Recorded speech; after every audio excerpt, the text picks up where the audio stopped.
A nuestro consultor político, Ramón Estrada. Justamente cuando se han cumplido esta semana los 100 días del gobierno de Milei, cuando ayer ha hecho declaraciones que han tenido muchísima repercusión la vicepresidenta de la Nación, y cuando el justicialismo tiene hoy su congreso en un camino a lo que podría ser una reorganización de ese partido. Ramón Estrada, buen día. ¿Cómo te va, Ramón? Muy buen día, Mario, para vos y el equipo de Radio Universidad. ¿Y cómo hace para analizar todas las cosas a la vez? Y se torna demasiado complejo, pero hay puntos de contacto entre tanta complejidad. Y es por ahí donde uno tiene que ir armando el hilo conductor para que toque tema por tema, porque son aristas que tocan. Hay 100 días de Javier Milei, 100 días de la gestión de La Libertad Avanza, y también hay 100 días de que Sergio Massa, el ex ministro de Economía y ex candidato a presidente por Unión por la Patria, también ha mantenido el silencio, donde él se manifiesta que dentro de ese silencio es para que no se hable en medio de esta fuerte polarización que hablábamos la semana pasada, que beneficia a Javier Milei, y donde Sergio Massa prefiere seguir manteniendo el encono de silencio, pero ya le quedan días decisivos, porque ahora en mayo en la Feria del Libro en la Rural, que se hace dentro de unos meses, va a exponer su libro, que lo ha escrito un periodista, en el cual él se va a contar todos los pormenores de su performance como ministro de Economía y como candidato, y también va a revelar cuestiones por las que no se tuvieron en cuenta y se perdió, porque recordemos en la primera vuelta se perdió por 3 puntos. También hoy por hoy el jefe del Frente Renovador sigue estando a cargo de la jefatura del partido Frente Renovador, no se mete en la interna, se lo ha invitado al convite de la reunión del PJ, como mencionabas recién vos, que el 22, en este proceso de reconfiguración, también Sergio Massa está esperando que esta primera etapa de la reconfiguración de la oposición no dialoguista, porque hoy los medios de comunicación y también se valen la misma comunicación política por parte del Ejecutivo Nacional, de identificar que en la oposición hay una oposición dialoguista y hay una oposición no dialoguista, que no se las cataloga como oposición, sino que los ya tienen y se manifiestan de que tienen un sector de la Cámara de Diputados y del sector de senadores también, que son dialoguistas, pero por otro lado no son dialoguistas, y ahí tenés un punto de conexión con el tema de la Corte, con la propuesta de la Corte Suprema, una Corte Suprema que está hecha a medida, que viene a jugar el mismo rol de la Corte automática que impuso Carlos Saúl Menem. Vamos hacia ese camino, ¿no? Y porque donde hay 5, mandan 3. Sí. Estos 2 propuestos por parte de Milei, Ariel Lijo, el juez federal, y el decano Manuel García Mancilla, que ahí hay que hacer una salvedad. García Mancilla es un asesor de corporaciones de hidrocarburos y de gasíferos, una persona que tiene que ver mucho, no hay que ver, y hay que entender también otro punto de contacto, es que hoy YPF está manejada por un ex miembro de Techín. Sí. Entonces, como hay muchos puntos de contacto que tienen que ver con lo otro.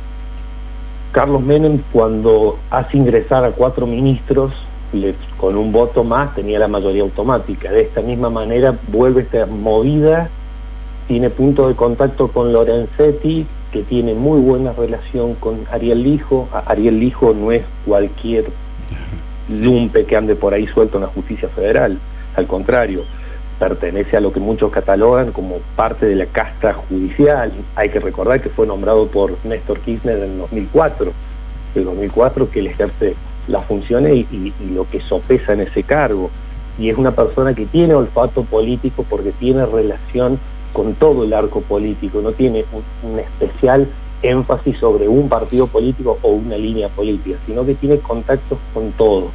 No se le puede negar contacto hasta con cualquier partido, él ha tenido contacto. Y ahí hay que ver también que esa es la jugada donde quedaría, pero esto recién se tienen que aprobar los pliegos y tiene que llegar a diciembre para que Maqueda deje su cargo por cumplir 75 años y tener que dejar el cargo, y para ahí que lo ocupe, ahí se ocuparía Manuel García Mancilla, y en el caso del hijo iría en el lugar de Hayton, y ahí es donde se ve una clara interpretación de que el presidente Javier Gerardo Milei no le interesa tener una perspectiva o una mirada femenina, como que es innecesaria para una corte, en estos momentos, para el 2023, que siga habiendo una presencia femenina en la Corte Suprema, lo ha cortado de tajo, por lo menos con estas dos propuestas. La vicepresidenta, dijo anoche que en TN que por tratarse de la suplantación de mujeres que renunciaron, ella pensaba que dejó de entrever que ella pensaba que iba a ser una candidata y no dos candidatos a la Corte Suprema. Se parecía cantado, pero ahí también hay que ver, o hay que entender, que la Libertad Avanza o Javier Milei y su círculo chico no convidan información en ningún momento, porque ninguna de las fuerzas políticas estaba noticiada de esto, se le había consultado, se había hablado, fue de manera introspectiva que lo propuso. Así como también Victoria Villarruel en las declaraciones de ayer tomó distancia de lo que parece irrisorio por algún momento la conferencia de prensa que dio Bullrich con Petri ayer, y si uno los ve a ellos dos, era la fórmula presidencial que salió tercera en las elecciones generales, y en este momento estaban dando una conferencia de parte en el ejecutivo de la fuerza que ganó en el balotaje, y que les ganó a ellos en la general. Es como medio distópico por ahí, se vuelve confuso, de que si una persona vino a la Argentina y consumió noticias y vuelve a los meses y entiende, pero estos dos sujetos eran candidatos a presidente y vicepresidente y ahora están a cargo de la seguridad y la defensa, cosa que cargó Victoria Villarruel anoche en sus declaraciones en TN, donde no estaba a gusto de que esos dos lugares fuesen para ellos y no como en su momento se pretendía usar, que iban a caer sobre ella. Claro, que ella iba a tener incidencia ahí, ¿no? Exacto, que iba a tener la incidencia que se le había prometido, pero fue una promesa que se escribió en el aire. Ahora, a propósito de Milei y su imagen, sigue manteniendo él digamos una imagen positiva importante en la comunidad, pero han empezado a haber señales, algo dijiste la semana pasada, de que empieza a afectarlo el ejercicio del poder y las decisiones que viene tomando, ¿no? Exacto. A ver, es que si no se cumplen con las expectativas del mejoramiento de las condiciones de vida, que es por lo que se lo votó, ese mejoramiento de las condiciones de vida, se va a volver más difícil sostener la legitimidad del marco teórico que está sosteniéndose Javier Milei y su gobernabilidad. ¿Entiendes? Ese desgaste es paulatino, porque la caída de la imagen de Javier Milei en este momento es generalizada, se empieza a ver en todas las encuestas.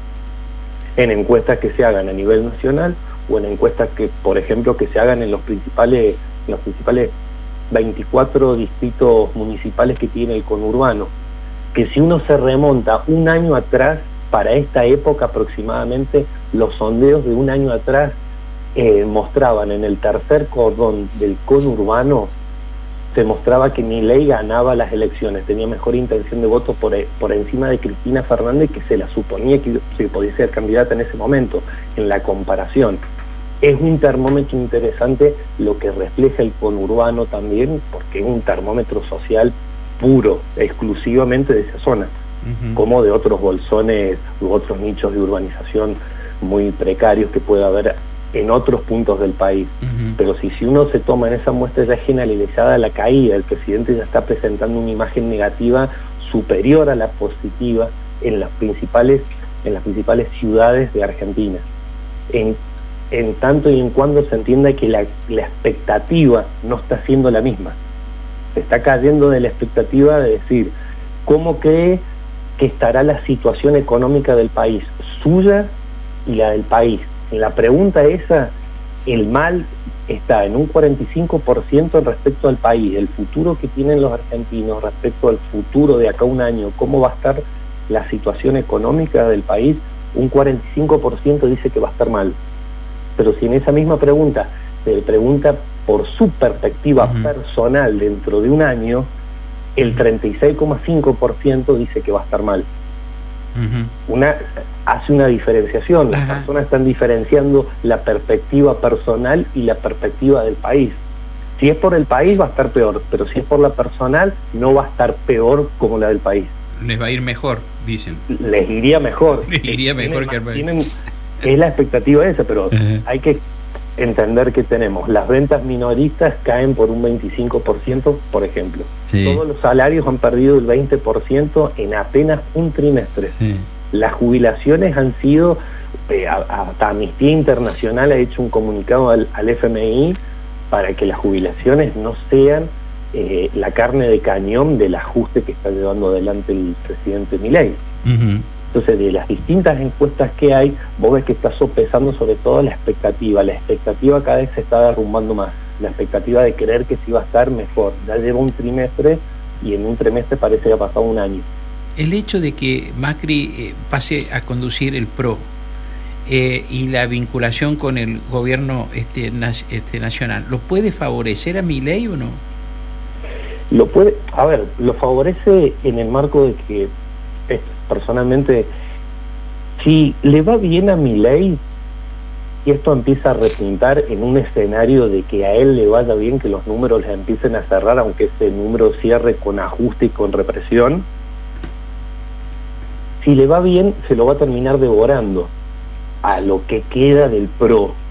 Porque una cosa fue Juntos por el Cambio en el 2014 cuando se gestó esa fuerza con la UCR y con la coalición cívica, y hoy solamente es el PRO que lo busca condicionar con Mauricio Macri. Mauricio Macri entiende o ve que si a Javier Milei le va bien, se lo va a terminar devorando, también a una parte de la Unión Cívica Radical. Esto se ve como en los estudios cualitativos y cuantitativos que están manejando, están viendo cómo Javier Milei se va apropiando del electorado que supo ser de Juntos por el Cambio o que hoy se identifica con el PRO, que al verla a Patricia Bullrich dentro del gobierno, dándole gobernabilidad, se está mudando más rápido votantes del PRO al mileísmo, y es algo que Mauricio Macri no tiene un tapón para detener esa fuga hoy por hoy.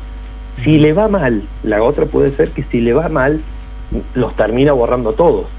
Por eso es que algunos dicen que Mauricio Macri lo que busca es que le vaya más o menos bien, que no le vaya ni muy bien ni muy mal, para que le sirva a él de socio político, que es lo que busca, porque ellos ya están hablando desde Guillermo Franco y gente del PRO, dirigentes del PRO, están hablando en la proyección 2025 de lo que van a ser las elecciones legislativas, donde gente de la Libertad Avanza están convencidos de que ellos van a arrasar, y si ellos arrasan, se lo lleva puesto el PRO. Claro, efectivamente. Y si le va mal también. Y si le va mal también. Por lo tanto, lo que se está viendo por parte de Mauricio Macri, asumir como presidente, que hay una especie de supervivencia, se está superviviendo en este caos que hay, ellos como partido, porque por el otro lado, la reconfiguración del peronismo nadie sabe cómo va a terminar, porque se sienten a discutir quién va a presidir el lugar que hoy ha dejado Alberto Fernández, se tomó licencia, puede terminar siendo Gildo Infran, pueden proponerlo Axel Kicillof, qué otra interna, o si proponen a Martín Latiora, por dónde va a decantar, pero no es que es la reorganización de la oposición en el 100%, es una parte de la oposición. Claro, hay que ver cómo va a caminar el PJ, qué va a hacer.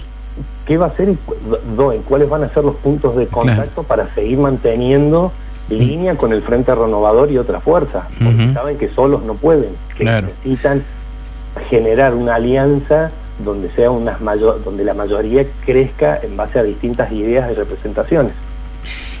Quería, y te libero con esto, Ramón, hacerte una pregunta que está vinculada. Aquí en el programa tomamos el documento de FOPEA de los 100 días con el criterio mío digamos, vinculado sobre todo con el valor de las libertades, ¿no? sí. El documento de FOPEA, del Foro del Periodismo Argentino, les recuerdo, detalló que 4 de cada 10 ataques a la libertad de prensa y de expresión ocurridos en el transcurso de los últimos tiempos han tenido al presidente de la Nación como el protagonista. Y además se ha advertido que toda crítica a periodistas y a medios normalmente es apoyado en las redes por Milei. Yo quiero saber, ¿vos ves que las libertades, como por ejemplo la libertad de prensa, de expresión, tienen o no tienen raigambre en la comunidad suficiente como para que haga una evaluación positiva o negativa del comportamiento gubernamental? Personalmente la tenía hasta la irrupción de las redes sociales y de poder informarse libremente y sin ningún tapón o sin ningún título que especifique, que comente de cuál es la realidad. De esto se basa también que en ciertos gobiernos, en ciertas democracias, cómo impera la fake news desde el 2016 a la fecha, cómo ha imperado la doctrina del fake news, de hacer noticias falsas y que éstas sean viralizadas rápidamente por todas las plataformas. Ahí es donde hay que entenderlo, no le doy la razón, a Ramiro Marra, a un dirigente legislador porteño de La Libertad Avanza, que él fomenta de que se cierre Telam, que se cierren los medios de comunicación estatales, y canal de la televisión pública, la radio también, que se cierre todo, porque para él la inmediatez que tiene Twitter le gana eso. Hay que entender que ellos manejan desde las fake news, alteran otra realidad y la alteran en las percepciones por el relato que ellos mantienen en el día a día, en el sostenimiento y en la argumentación. Quería decir que la verbalización del día a día de la política que encara un sector de la política te intenta enmascarar lo que en la realidad realmente está ocurriendo. Como aquellos que niegan que en la ciudad de Buenos Aires no se inunda más con las lluvias, por ejemplo. Está bien. Ramón, muchísimas gracias. Que tengas un muy buen fin de semana. Muchísimas Igualmente, gracias. Que estén muy bien. Hasta luego. Hasta luego. Nuestro consultor político, Ramón Estrada, estuvo esta mañana aquí en Nada Secreto, en Radio Universidad. Vamos a la pausa, escuchamos música y volvemos. Vuelve la muestra artística más importante del año. Tercer Salón de Arte San Luis. Más de 140